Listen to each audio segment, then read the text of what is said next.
Dizana betumazana, zedalo bi dizana bitumazana, aha. Biyaye kwa bikachirena, zedalo biyaye kwa bikachirena, aha. Bidizana bitumazana, zedalo bidizana bitumazana, aha. Biyaye kwa bikachirena, zedalo biyaye kwa bikachirena, aha. Dizana betumazana, zedalo bi dizana betumazana, aha. Biyaye kwa bikachirena, zedalo biyaye kwa bikachirena, aha. Bidizana bitumazana, zedalo bidizana bitumazana, aha. Biyaye kwa bikachirena, zedalo biyaye kwa bikachirena, aha. Dizana bitumazana, zedalo bidizana bitumazana, aha. Biyaye kwa bikachirena, zedalo biyaye kwa bikachirena, aha. Bidizana bitumazana, zedalo bidizana bitumazana, aha. Biyaye kwa bikachirena, zedalo biyaye kwa bikachirena, aha. Dizana bitumazana, zedalo bidizana bitumazana, aha. Biyaye kwa bikachirena, zedalo biyaye kwa bikachirena, aha. Bidizana bitumazana, zedalo bidizana bitumazana, aha. Biyaye kwa bikachirena, zedalo biyaye kwa bikachirena, aha. Je suis Jonas Christian Dabiré, je suis éco-conseiller, mais je suis au service de la commune de Bobo-Dioulasso. Je suis de Bobo-Dioulasso, de la ville de Bobo. Donc je vis avec mes frères, sœurs, mes mères, mes pères depuis un certain bout de temps. Nous avons mis Educared en place, je dis nous, c'est pas moi, c'est nous, c'est un ensemble. C'est l'association pour l'éducation relative à l'environnement pour un développement durable. Développement, le terme développement étant relatif, et nous avons pensé au développement, le bien-être des populations qui vivent dans un temps et dans un lieu bien précis. Voilà, c'est le bien-être. Et le bien-être, c'est quoi? Il y a beaucoup de choses qui sont dans le bien-être. Voilà. Et franchement, nous avons pensé que nous avons hérité d'une situation qui aujourd'hui vraiment révolte. Nous sommes d'une génération, nous avons hérité de la génération passée un certain nombre de bienfaits, c'est-à-dire le climat qui était abordable ici, la propriété de la ville, les écoles, et beaucoup de choses que nous pouvions en son temps avoir à proximité. Du reste, c'est vrai qu'il y a l'évolution mondaine, mais enfin, je pense que nous avons pensé que nous sommes quelque peu aussi responsables de ce que nous vivons.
Ouais, avec un collège, oui. Nous continuons. Ouais.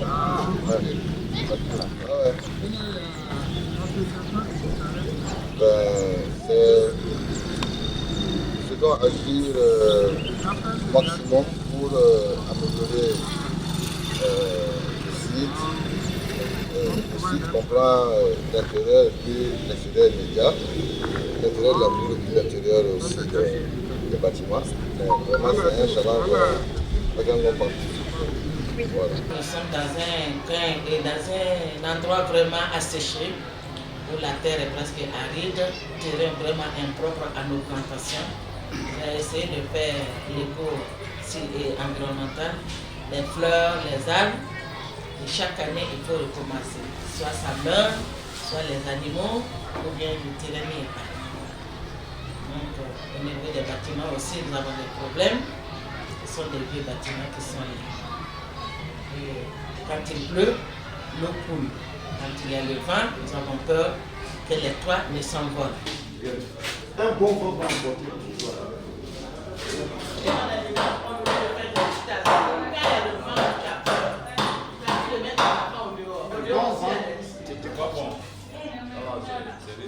Il faut qu'on arrête de faire les longs discours. Oui.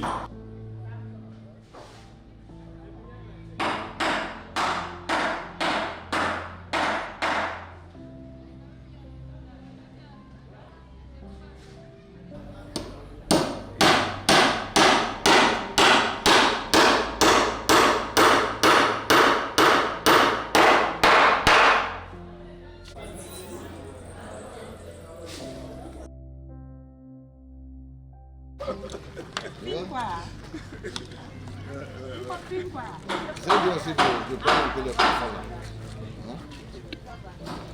Voilà, quant aux toilettes, alors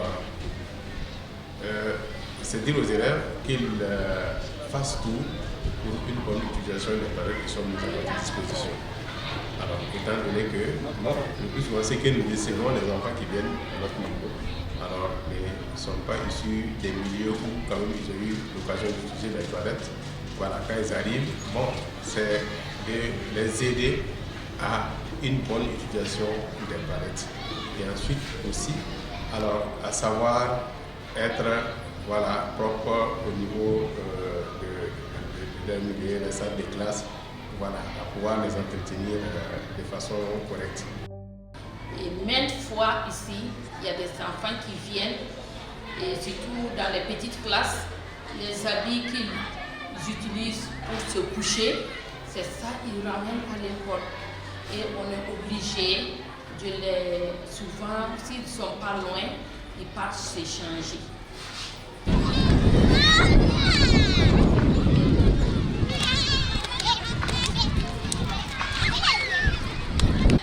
Il est important que les parents prennent le soin de leurs enfants pour éviter les maladies. Puisque les 90% des maladies passent par des microbes. Et les microbes, les enfants à bas âge, ils traînent partout les mains, ils prennent partout, donc ils ramassent tout. Et s'ils ne sont pas propres, ça ne fait qu'aggraver.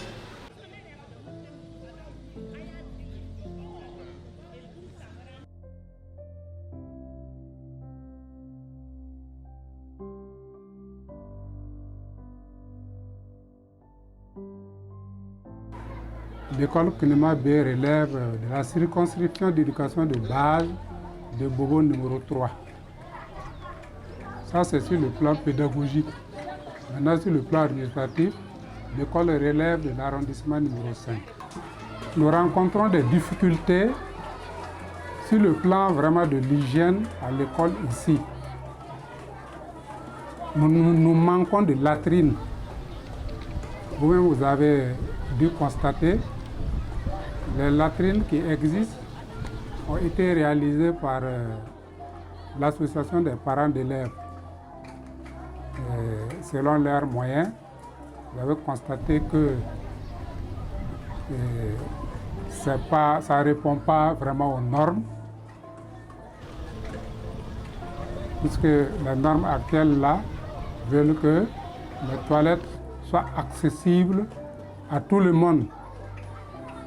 Et vous voyez que bon, les toilettes ne sont pas carrelées, effectivement, Les toilettes même de nos jours menacent de s'ébouler. En ce qui concerne les risques ici dans cette école, vous voyez qu'elle a un relief un peu accidenté. En dépit de cette école que vous voyez derrière moi, vraiment c'est un risque, un danger permanent pour les enfants qui, vraiment, quand on observe, ils tombent permanemment. Et ici, quand vous regardez, même pour faire un rang dans la salle, devant la salle, là, c'est souvent un peu compliqué. Vraiment, c'est... Aussi, quand vous voyez les toilettes, c'est pas simple. Je peux dire que l'école n'a pas de toilettes. Alors que nous voulons vraiment lutter contre cette défécation vraiment à l'air libre.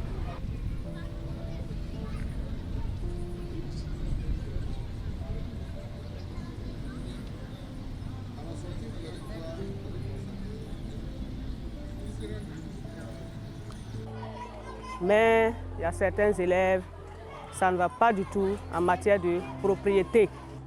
Un élève doit être propre de corps et de vêtements. Je le répète à chaque fois, un élève doit être différent des enfants qui ne partent pas à l'école. À l'école Coleman Nord, c'est ici. Le comportement que nous observons souvent avec les usagers, c'est tout simplement le fait qu'ils traversent à tout moment la cour de l'école. Ça aussi, c'est dû au fait que la cour n'est pas clôturée. Donc, le passage de ces riverains là vraiment dérange beaucoup le travail en place.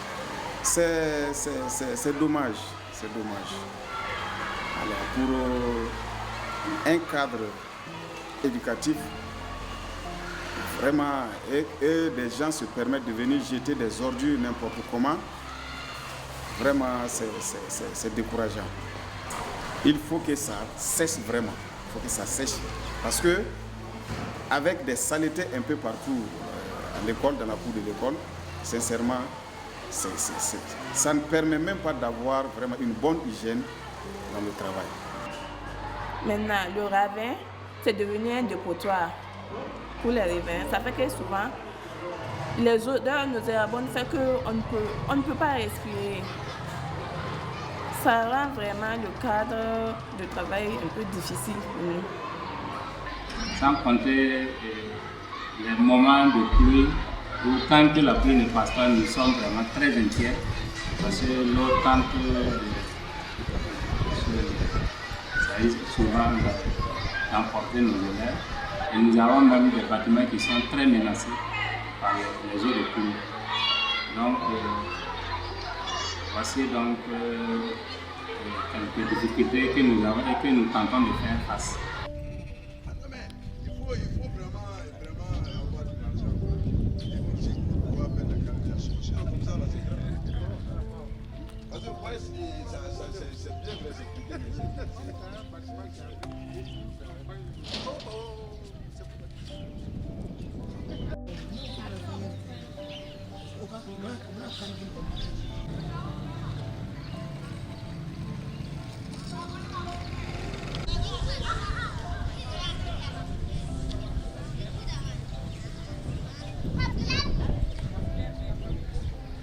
On a voulu construire ici, on a construit sur les limites.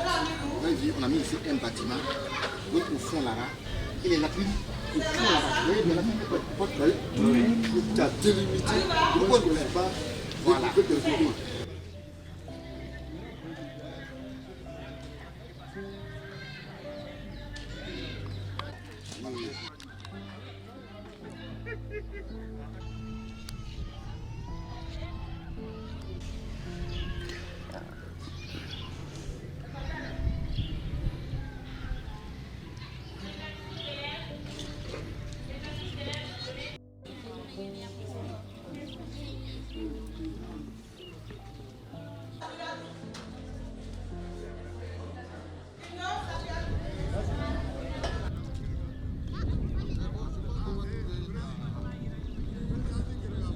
La sortie était basée pour voir les problèmes que nous avons vu ici les terrains. L'association vise à travailler sur ces problèmes-là. Cette visite m'a vraiment touchée vu l'état des sites qu'on a eu à visiter. Seulement ça c'est les sites, sinon il y a plusieurs écoles à Bobo. Mais sur ces sites, il y a énormes dégâts qui nous feront mal au cœur, si on peut le dire ainsi. On a des pincements, vu l'insalubrité, vu l'état des lieux où les écoles, les enfants y étudient. Et tout. Dans ce cadre aussi, souvent, ceux qui ont la possibilité d'avoir des collations mangent avec ces insalubrités et tout. D'abord, la santé y est, leur santé, ils vont prendre des maladies et revenir à la maison, vraiment, c'est pas simple. Dans ma classe, j'aime venir à l'école parce que le maître nous enseigne souvent pour la propriété des classes, du corps et des vêtements. Il y a des tables-bancs qui sont cassées et on ne peut pas s'asseoir pour bien écrire. Je veux qu'on change ça. Je veux qu'on change des matériels pour que la classe soit bonne. Les murs ne sont pas bons parce que si la pluie vient, nous rentre. Si la pluie vient, ça rentre. Les toits là sont pas bons. Si la pluie vient, on ne peut même pas écrire. Voilà. Parce qu'on attend que la pluie passe.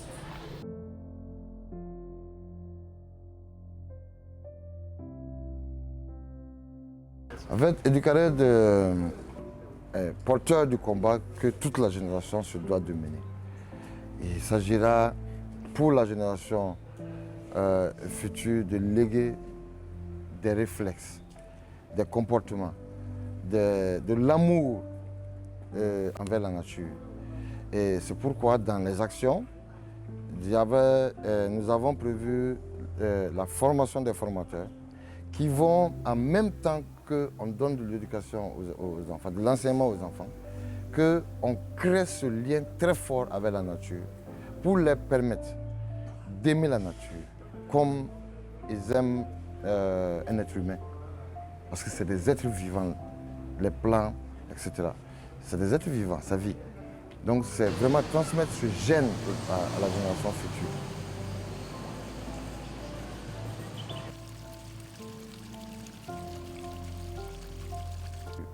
Pour qu'ils grandissent avec ce gène. Et que jamais un de cette génération ne puisse couper une seule branche.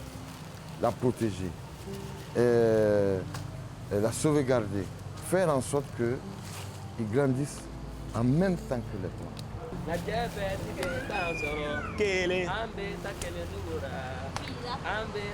Nous passons beaucoup de fois dans les établissements, dans les écoles primaires pour présenter des pièces qui parlent de la nature, la sensibilisation, comment se comporter pour rendre nos cadres de vie très sains et très propres. Donc nous lançons un appel vraiment à tous les partenaires de l'école, en commençant par l'association des parents d'élèves, ensuite l'association des mères éducatrices, sans oublier en tout cas la mairie, les autorités administratives et pourquoi pas les ONG et toutes les bonnes volontés pour nous accompagner dans ce combat noble. Afin que nous puissions relever ce défi et permettre également aux générations futures d'avoir d'autres points de réalisation au sein de nos écoles. Je pense que nous ne devons pas rester toujours dans ce tâtonnement. Nous devons vraiment agir afin que les toilettes, une fois établies, soient en état définitif, afin que les générations à venir, les enfants qui sont là aujourd'hui, et que si toutefois Dieu met à leur cœur de revenir et soutenir vraiment notre école, que ce soit sur d'autres plans, des enfants plus propres, un environnement meilleur, nous aurons des enfants qui seront réellement en bonne santé. Et ça va amener notre pays de l'avant.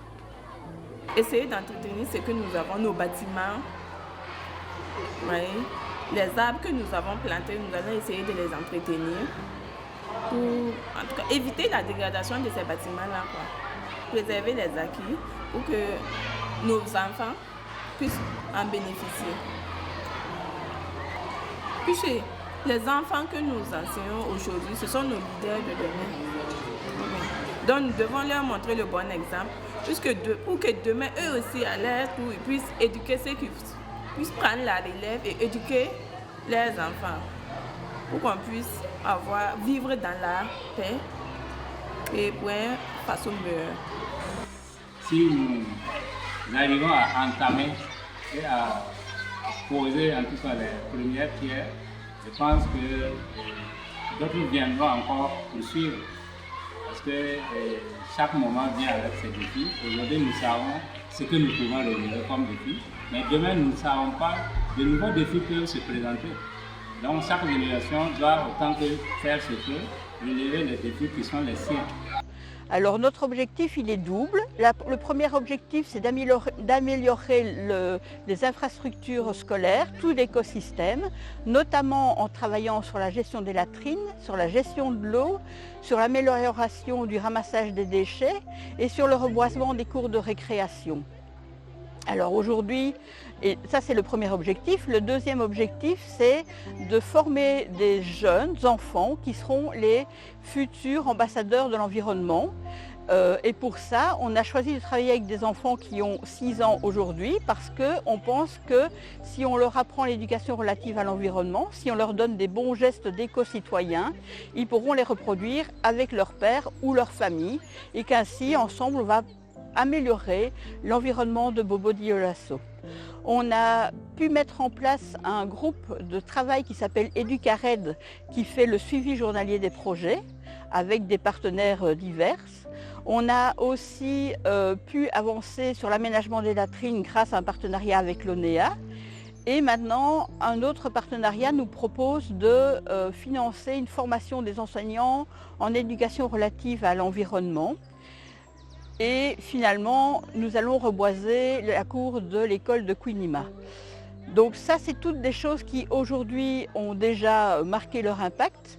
Aujourd'hui, on veut aller plus loin et c'est là qu'on a besoin de vous parce que ce sont des projets qui demandent évidemment un budget. Et donc, comme on sait que les enfants, c'est important, que les enfants, c'est important pour tout le monde, mais c'est surtout important les enfants de Bobo pour les Bobolais, eh bien, nous vous sollicitons pour être généreux et pour nous aider à mener nos projets.